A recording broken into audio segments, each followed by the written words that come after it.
Hey, hi, welcome guys. Welcome back to our channel, which is Pybron. Today I'm going to discuss about the decision tree classifier. Before going to start decision tree classifier, I would like to recap all those things what we had discussed so far, so forth. So in the previous session, we had discussed about some classification algorithm. We had seen linear regression, logistic regression. Also, we had implemented practical implementation. Also, we had seen.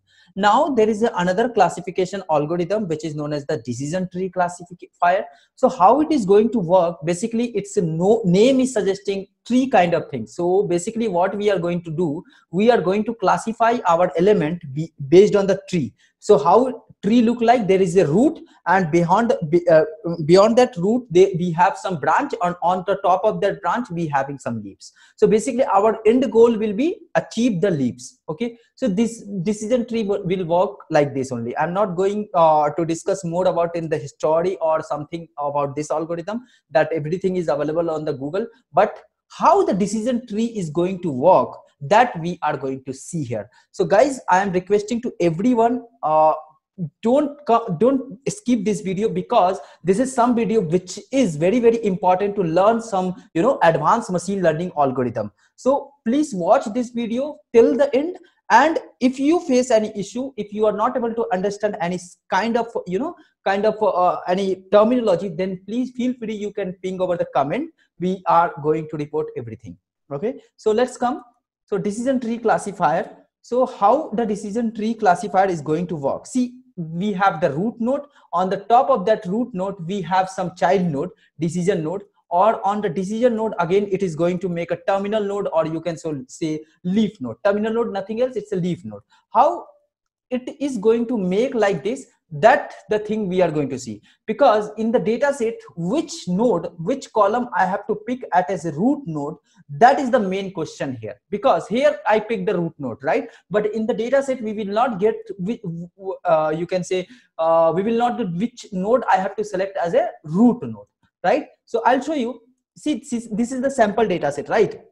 And in this sample data set, if you can see, refund, marital status, and taxable income. So these are the three input feature, and this is my target feature, or you can say output column, like a cheat. So how we are going to identify whether any person become a cheat or not? So behalf of their historical data, we are going to find this target column. So what is that? Means here three column is there. So which column I have to pick as a root node? As a root node, which column I have to pick? So in this diagram, if you can see, refund I picked as a root node, but there is, means I did not said anything regarding kind of technology or terminology which I used to pick that root node, that we are going to see. So refund I selected as a root node, and once the refund has selected yes or no, whether person has refunded or not.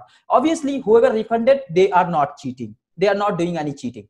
And who not refunded, they did cheating. So what we did, refund, I distributed the refund into two parts, yes and no. So after no, after whoever refunded, basically whoever refunded means they are not cheat. So obviously I'm saying no, he is not cheat. Next, who did not refund, then again there is a two columns are there, like material status and taxable income. So no is there, then again I selected matter. So how I could get to know whether which column I have to select first, whether material status or taxable income? Again, there is a question mark. I'll put a question mark here, so you can able to understand which column I have to select, either material status or taxable income.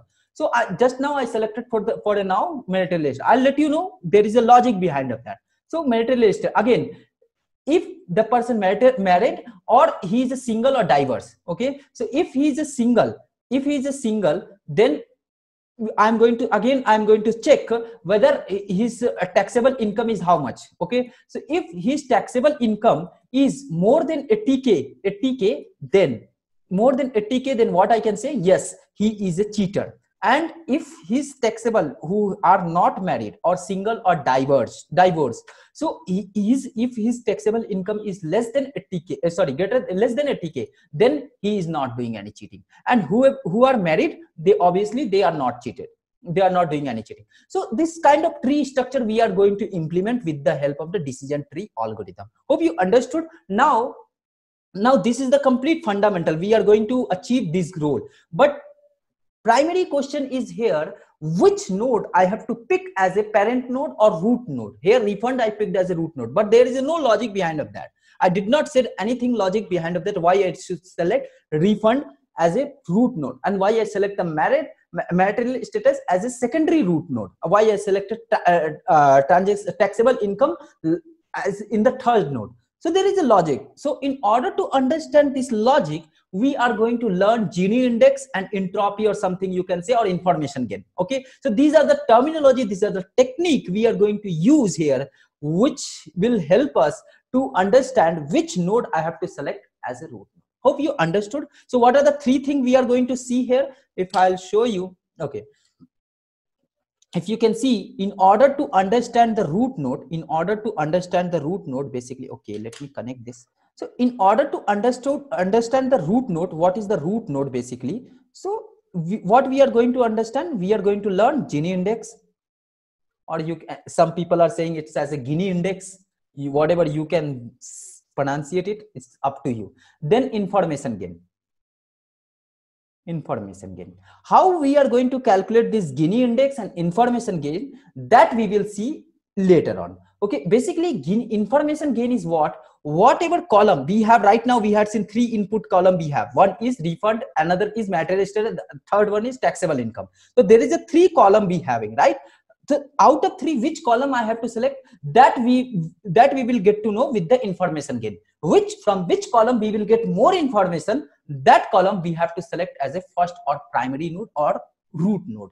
And whoever less information gain, that I have to select as second, and less than that we have to select the third one. So right, so in order to calculate this information gain, we should know the Gini index, or you can say entropy. Both are same. Or you can say entropy. Okay, so we have to calculate entropy or Gini index, then only we can calculate the information gain. So then we can find it out which column I have to select as a root node. Hope you understood this. That's all about this video. In the next video we will show you how to calculate the Gini index and information gain. Meanwhile, stay tuning. If you really like this video, then please subscribe this channel, because we are coming with the updated videos and updated technology in future, so that you will never miss our update. Thank you for watching.